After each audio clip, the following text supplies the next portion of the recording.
Salutare lume și bine v-am regăsit la un nou episod din Hide and Seek. M-am hotărât ca în această serie să postez câte 2 episoade pe zi, deoarece acest jocul este plin cu diferite ghicitori și diferite puzzle-uri pe care eu ar trebui să le rezolv. Așa că nu le voi putea face pe toate într-un singur episod și un episod să dureze în gen 10-12 minute. Așa că m-am hotărât să fac mai multe episoade din acest joculeț. Desigur, vor fi postate perioade diferite, adică dacă acum îl postez eu dimineața, al doilea va fi un pic mai târziu, mai de seară. No. Și depinde acum și cum voi face, pentru că vara asta nu sunt chiar cea mai liberă persoană, știu, e vară și ar trebui să fiu liberă și eu sunt ocupată. Dar credeți-mă că o să-mi găsesc timpul să pot să fac videouri și pentru voi. Așa că hai să trecem direct la discuțiile noastre normale. Cineva mi-a spus în comentarii că eu încurcam regele cu regina. Aici așa suntem. Ok. Nimic ciudat.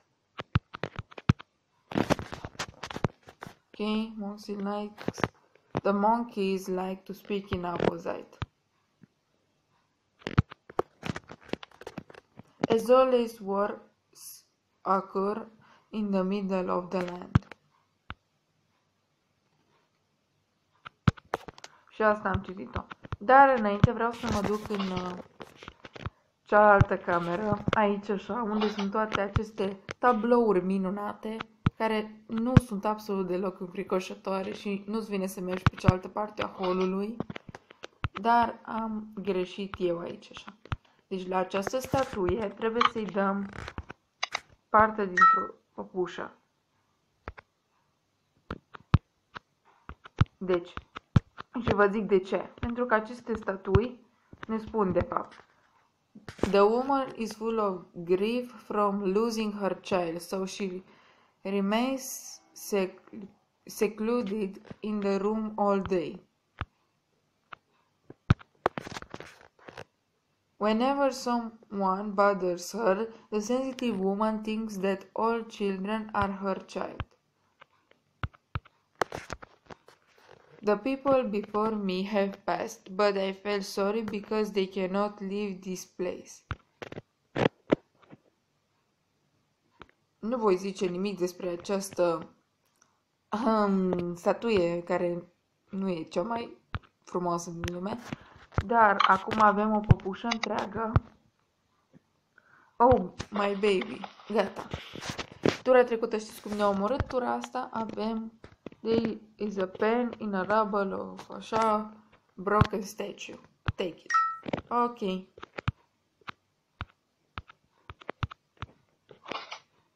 Bun. Hai să vedem dacă acum ziceți altceva. Ha. Nu. Tot râs de mine? How about it? Stai, n-am înțeles ce-o zis la asta. Ups, i-am uitat în perete. How will it be this time? Pita Pat. Bă, ascultați la mine, s-a întâmplat o singură dată, da? Warning. A căzut acolo carte. Nu mă păcălești din nou. Așa. De fapt, chiar vreau să... Ok, nu contează. Save.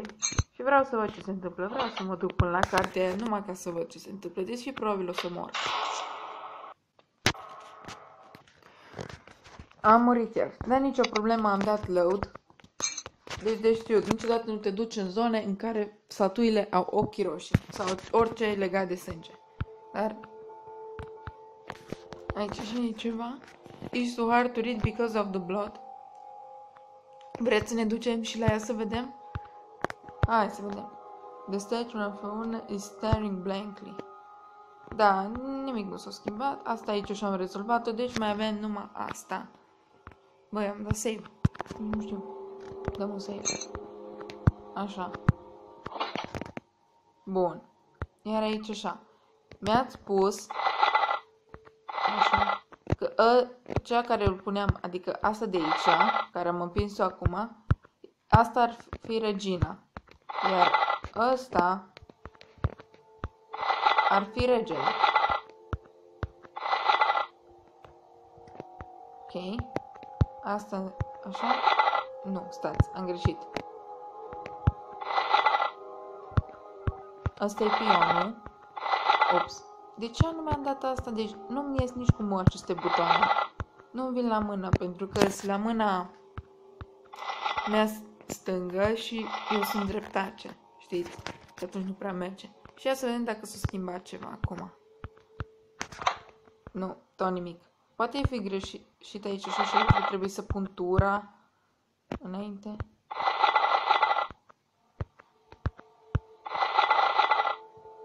Ia să vedem. Acum s-a întâmplat ceva?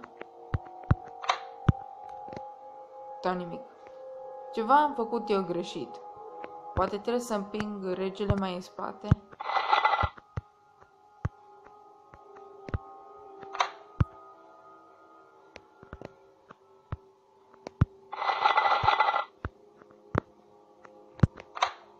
Nu, tot nimic.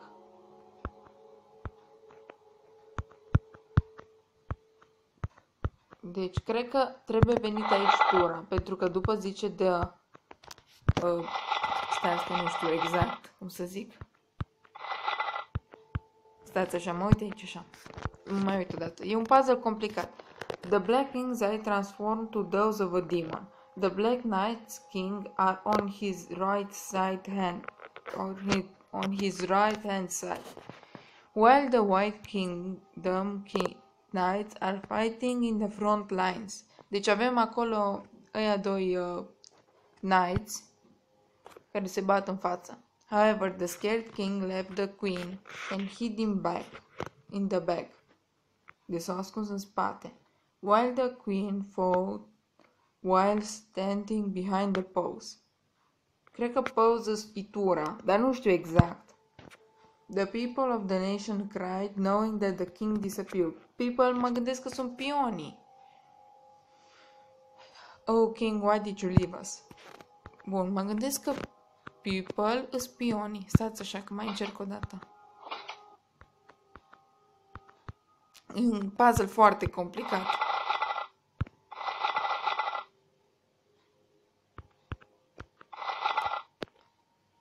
Așa. Ups. Mie îmi pare fiecare că a fost pus la locul său, numai că pe părți diferite ale camerei.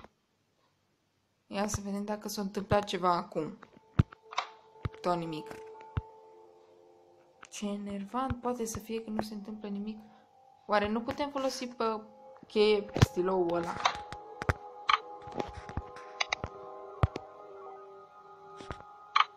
Da, nimic nu s-a întâmplat. Ce-o de capul meu?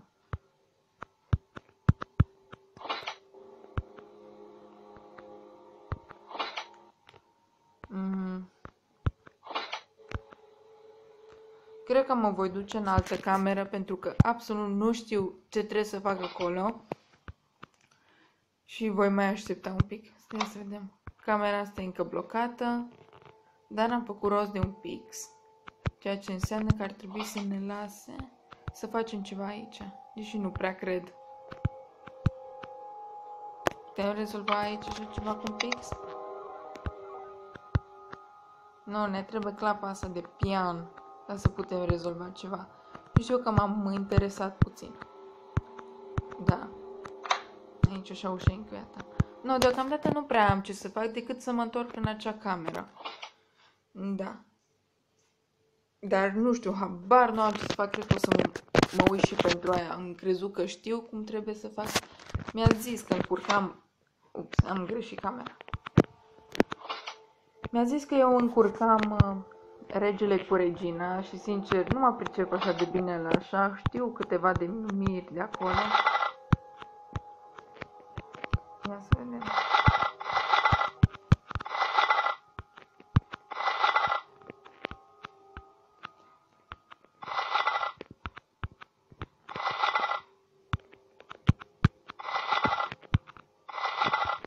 Ce enervant e că nu merge. Hai, mai tura asta încercăm. Tura. V-ați prins? Tura. Da, mai tura asta încercăm și... Vedem ce se întâmplă. Dacă tot nu se întâmplă nimic, asta e.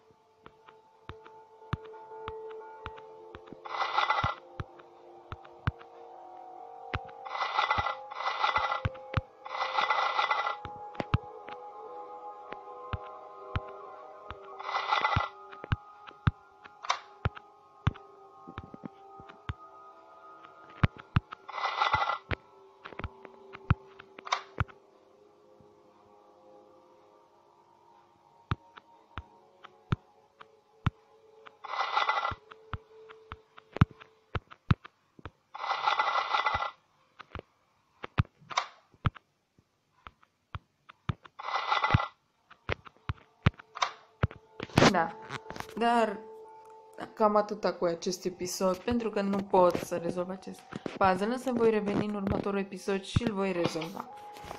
Dar dacă v-a plăcut, nu uitați să apăsați butonul de like și butonul de subscribe dacă mai aveți episoade din Hide and Seek. Eu am fost Cata cu 328, iar noi ne revedem în următorul video.